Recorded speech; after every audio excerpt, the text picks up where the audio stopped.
On the second, on the 4th chord here, rather, I do the same thing and I just go up. Now notice that I didn't play the C ninth down here, right?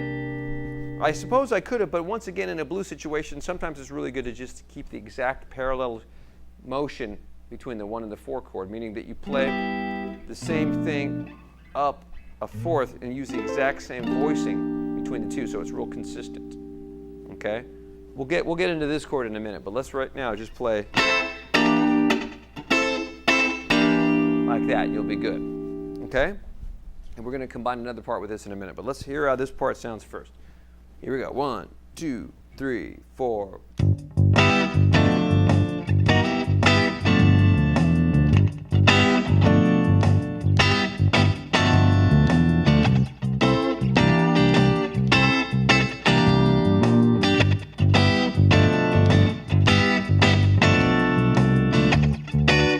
There's the 5 chord.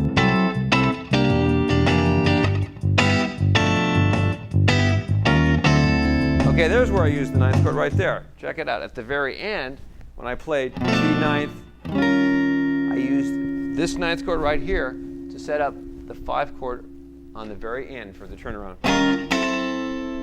Okay, so it's very effective right there to use it. Okay, so how you guys doing? Let's try it. Let's try it again. 1, 2, 3, 4.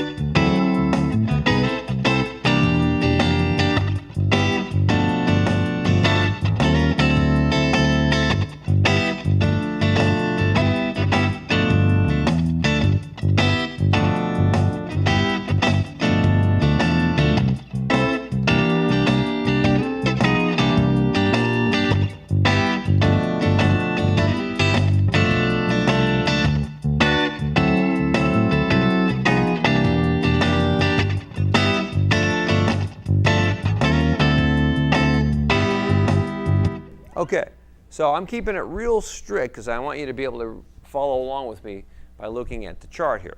Okay, but if I wanted to get a little bit more adventuresome and more creative, I could start using some of those slides like we've talked about. Let me show you how I could implement that now so you can get some other ideas along the way. Okay, and before we even do that, I want to do one more thing. I want to show you how effective this part can be by adding this part on top of another guitar part. Okay, so let's say we already know what the bass and drums are going to sound like right there. We're going to have this, right? But it's very typical as a kind of a rootsy rock and roll guitar part.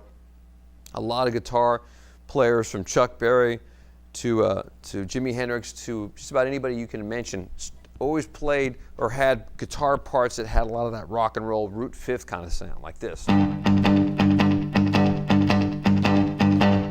So what we're going to do is we're going to take, basically all that is, guys, is just, and gals, is root fifth and alternating between root and fifth and the 6 on the bottom of the chord. So you get these kind of parts.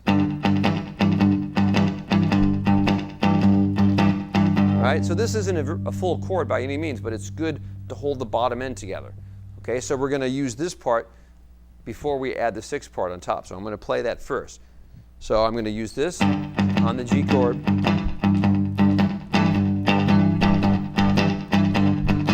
Notice I'm muting it too.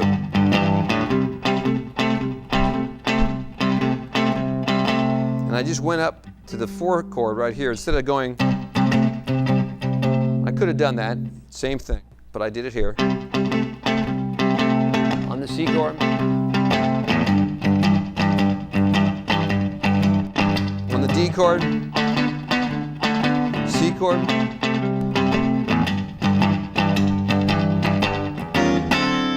And I'll just use a 9th chord at the end. I'm going to record this part first so we can hear this combined with the other part. Here we go. 1, 2, I'm going to count myself in. 1, 2, 3, 4.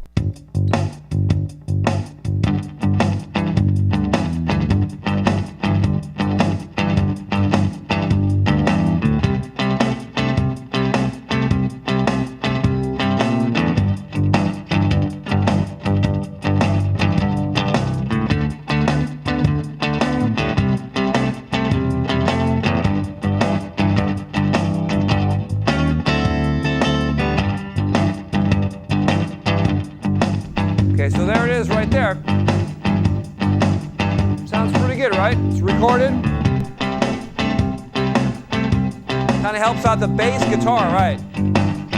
Okay? And I'm going to add these chords here on top now and fill it out. So here we go. 1, 2, 3, 4.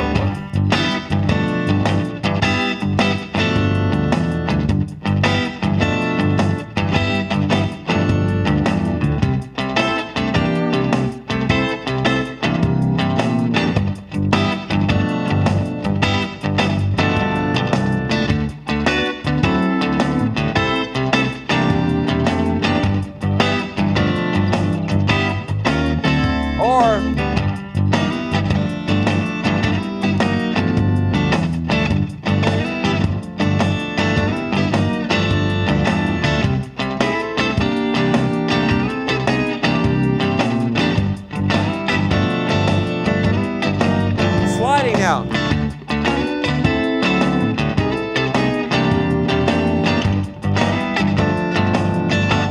I'm going to record one.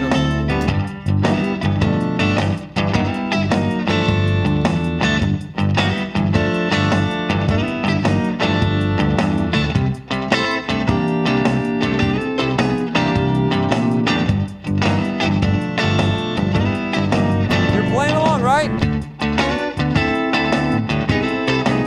Play along with me.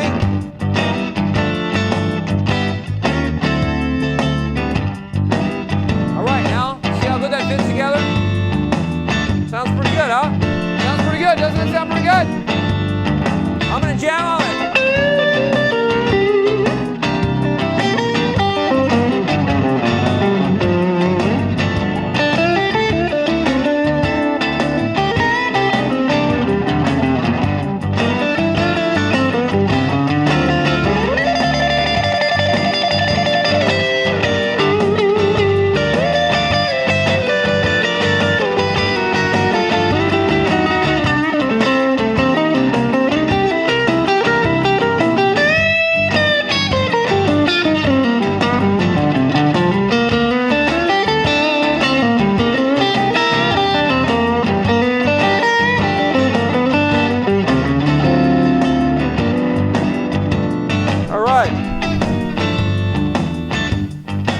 Turn the band down here.